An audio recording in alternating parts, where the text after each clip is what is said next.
The film opens with a fateful day in Quantico, where a promising young FBI cadet, Clarice Starling, is summoned by her superior, Mr. Crawford.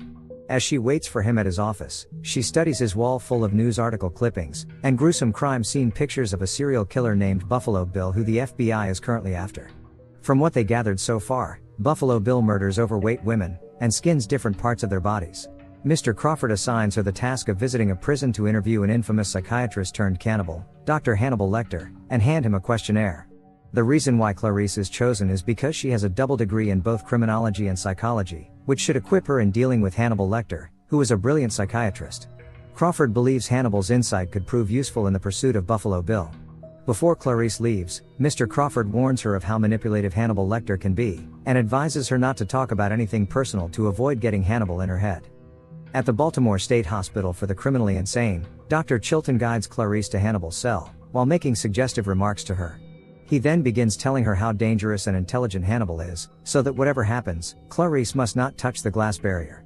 He tells her that a few years back, Hannibal complained about having chest pains, but when they tried getting him help, he took the opportunity to maim a nurse's face and ate her tongue. After the doctor leaves her at the entrance of the special inmates unit, the prison's resident psychiatrist points her to Hannibal's cell, and leaves her to venture alone. The hall is filled with the most notorious serial killers, and Hannibal's cell sits at the very end. Before Hannibal's cell, an inmate named Miggs gawks at her. Unlike the rest of the serial killers there, Hannibal's demeanor is disturbingly calm. Instead of bars, his cell has a bulletproof wall, and he politely asks to see her credentials. He finds it rather intriguing that the FBI decided to send a cadet, instead of an actual agent to interview him.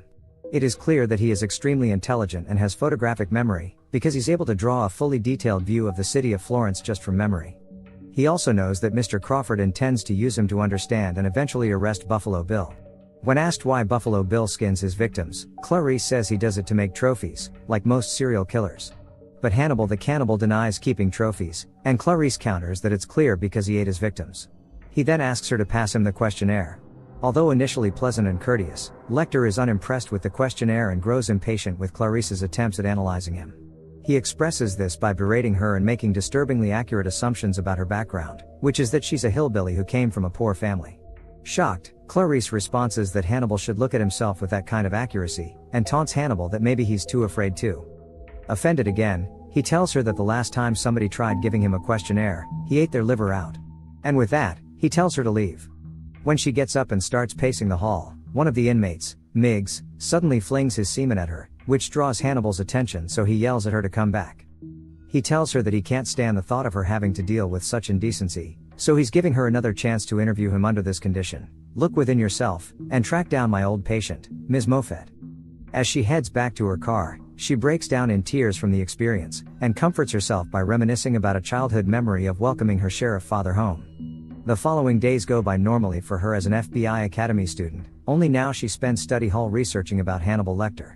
But not long after, Mr. Crawford calls her to inform her that Miggs is dead. Apparently, Hannibal spent all day saying words to him until Miggs somehow swallowed his own tongue and died. Clarice then updates that she thinks Hannibal's last words, which are the phrase "look into yourself," were a code. Therefore, she did her research, and found a storage house named Yourself Storage located in Hannibal's hometown. When she gets there, she is informed by the keeper that the place is a storage unit under the name of Ms. Hester Moffett, that hasn't had a visitor for the past decade. Since the door is stuck, they have to use a car jack to pry it open. Inside, she unveils a car underneath a massive American flag, and finds a headless mannequin inside. To her horror, there she finds a preserved human head inside a jar. With this discovery, she rushes to revisit Hannibal, and proves her intelligence by figuring out that the name Hester Moffett is an anagram for the rest of me. Therefore, she believes that Hannibal was the one who rented the storage unit, not Hester Moffett. Hannibal then tells her that the head she found is his former patient, Benjamin Raspai, whom he assures that he didn't kill, but only kept his head. He suggests that Raspai was killed by someone as an experiment. Clarice now believes that his former patient is linked to Buffalo Bill, and that Hannibal knows Buffalo Bill's identity.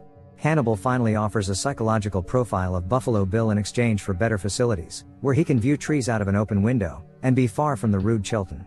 He tells her to make her decision quickly, since Buffalo Bill must already be searching for the next special victim. Meanwhile, on the other side of the story, a woman in Memphis, Tennessee is driving back home, while being watched by a man with night vision goggles.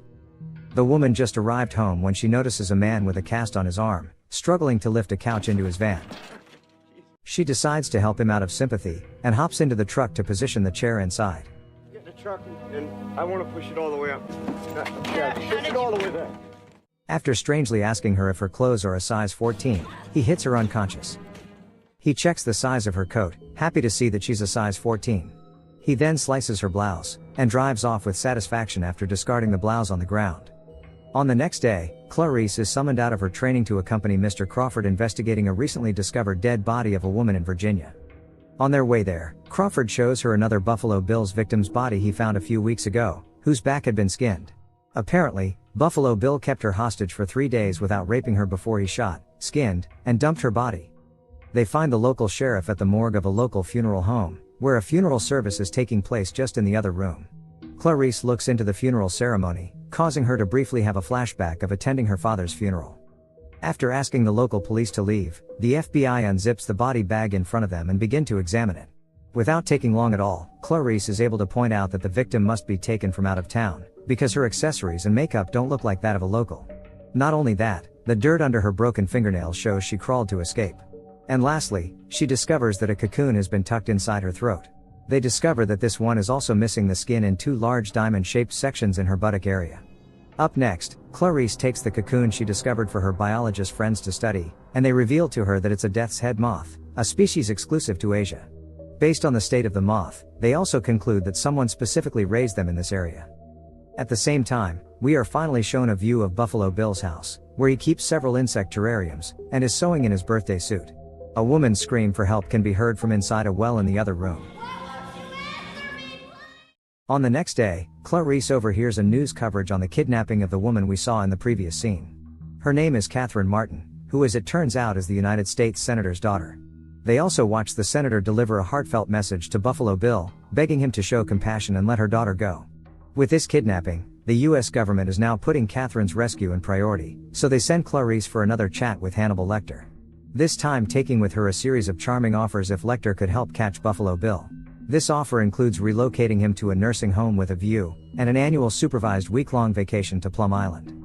He accepts the offer, though with the condition that Clarice shares more personal stories with him, which she agrees to. Clarice begins to share about how her father was murdered by 2 armed robbers when she was little. As a result, she moved to live in a ranch with her mom and stepdad, until she ran away one day, but not because of abuse. In exchange, he asks if Catherine was a large woman, which Clarice confirms.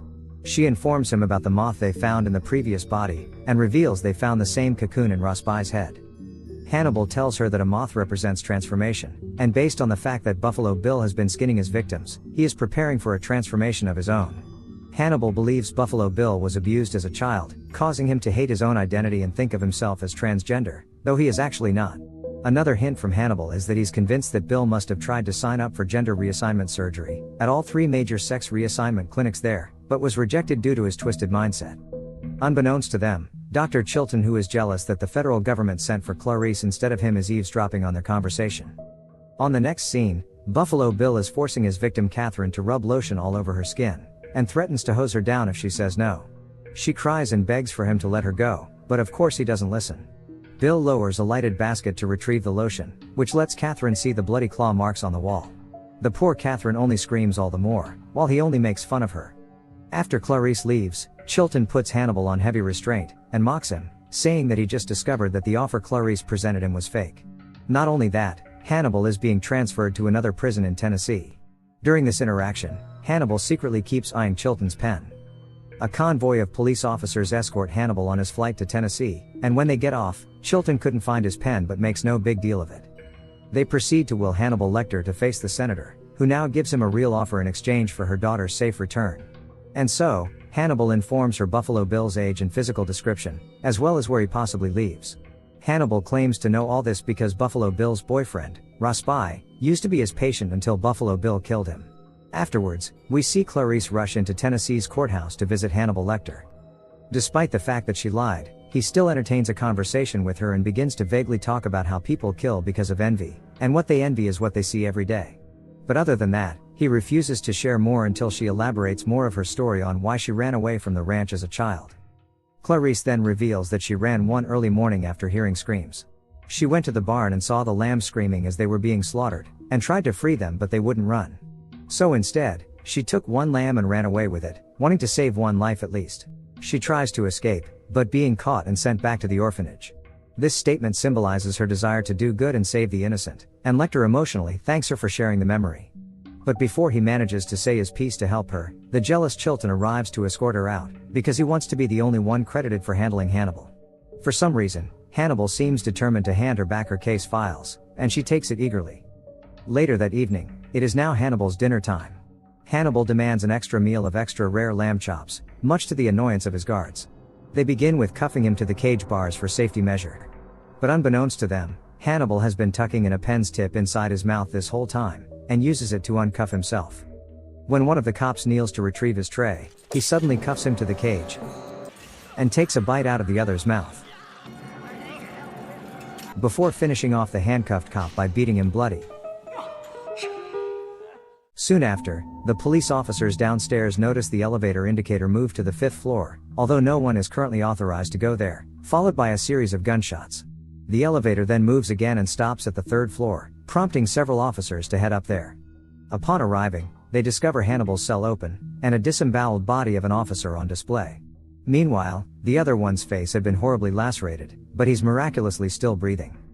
Special forces and ambulance units are sent to the scene immediately to rush the dying officer over to the hospital. However, on the elevator way down, they notice blood leaking from the ceiling. When the elevator stops, the police chief quietly informs his team that a wounded Hannibal is hiding on top of the elevator, while the injured officer is rushed to the hospital. 2 officers even go upstairs, and look through the elevator shaft to check. Because they need him alive to help catch Buffalo Bill, an officer shoots him in the leg to merely incapacitate him, but he remains still. And so, the special unit downstairs decide to open the elevator shaft, only to reveal that it's a dead fellow officer whose face had been skinned. Unbeknownst to them, the real Hannibal is actually inside the ambulance, wearing the skinned officer's face. Not long after, Clarice gets informed that the ambulance was found by the side of the road with the medic dead, and additionally, Hannibal also killed a tourist. Despite it all, Clarice is now more determined than ever to solve Buffalo Bill's case, by studying the case files Hannibal just handed her. He scribbled on a page, emphasizing on the fact that there is a pattern in the victims. This reminds her of the conversation about envy, and how it's more than likely that Buffalo Bill's first kill was someone he knew personally, Frederica Bimmel, who lived in Ohio. Afterwards, Clarice continues the investigation by driving up to Frederica, the first victim's home, and looking around the house. Seeing the stitching supplies, she discovers that Frederica was a tailor. She then finds dresses with templates identical to the patches of skin Buffalo Bill took from his victims' backs. Clarice is finally able to piece together a theory, and calls Mr. Crawford to present it right away. She deduces that Bill is making a human skin suit to turn himself into a woman. But Mr. Crawford states that they've found the culprit, thanks to the help of Hannibal Lecter's hint about the 3 major sex reassignment clinics. They are now on their way to Chicago to arrest the guy. While this is happening, the senator's daughter Catherine appears to be tying a bone to a string that Buffalo Bill uses to bring her lotion, and throws it to the top. She begins calling his dog to try baiting it to fall down the well, while Buffalo Bill is busy dressing up, feeling himself in front of a camera while playing loud music. Despite what Mr. Crawford said, Clarice still continues her investigation. She meets up with Frederica's friend, and from there discovers that the victim used to work as a seamstress for a woman called Mrs. Lippman. Meanwhile, inside Buffalo Bill's hideout, Catherine has successfully baited the dog. Buffalo Bill panics when he discovers Catherine holding his dog and threatening to hurt it if he doesn't hand her a phone. At the same time, armed FBI agents have arrived in front of a house, and prepare to ambush the killer's house. Back to Buffalo Bill, he hears the doorbell ring, and is forced to answer it. But instead of armed FBI agents at his door, he finds an unsuspecting Clarice, who is here because this house used to be Mrs. Lippman's residence. During this time, in a completely different city, Clarice's superior Mr. Crawford ambushes into an empty house, and it's at this point he finally realizes that Clarice is out there on her own. Back to Clarice, Buffalo Bill lets her in and introduces himself as Jack Gordon. He calmly tells her he has Mrs. Lippman's son's number for her to contact. As she ventures deeper inside the house, she notices a death's head moth inside the house, which automatically makes her realize that she's found the serial killer. She immediately takes out her gun, but he runs away before she could shoot him. She follows him to the basement, where she discovers a shady hallway leading to his lair. Clarice then hears Catherine scream for help, and finds her inside the well, but the killer is nowhere to be found. Clarice asks Catherine to calm down, while she continues to look for him. But as she enters the bathroom, the lights go out all of a sudden. Unable to see, she tries feeling her way through, while the killer, who is wearing night vision glasses, quietly follows her. He has fun by reaching out, until he barely touches her. The man starts to raise his gun, but reveals himself by cocking his revolver. Clarice reacts quickly and shoots him, consequently blowing a hole through the wall. This enables her to see Buffalo Bill, the now dead killer, lying on the ground. The next scene shows the senator's daughter safely walking out of the building, while holding the fluffy dog, while Clarice walks away with a proud Mr. Crawford. Days later, at the FBI Academy's graduation ceremony, Clarice receives her official FBI badge with honorable accolades. She thanks Mr. Crawford for his mentorship and the opportunity he gave her. During the after party, she suddenly receives a phone call from Hannibal Lecter, who'd like to send his regards and assures her that he doesn't plan on killing her, because the world is better with her in it. Before the film ends, he announces that he's having an old friend for dinner, and we can see that Dr. Chilton is there. He hangs up, and walks away, leaving Clarice shaken.